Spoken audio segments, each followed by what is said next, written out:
আমরা এখন শিখব ব্যঞ্জন বর্ণ।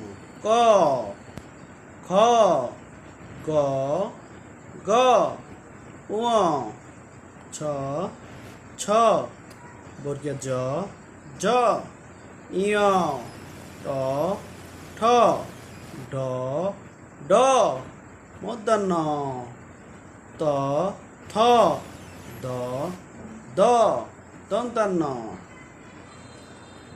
আমরা আবার বলছি, ক, খ, গ, গ, ঙ, ছ, ছ, বর্গীয় জ, জ, ইয়, ট, ঠ, ড, ঢ, মূর্ধন্য, ত, থ, দ, দ, দন্তান্ন।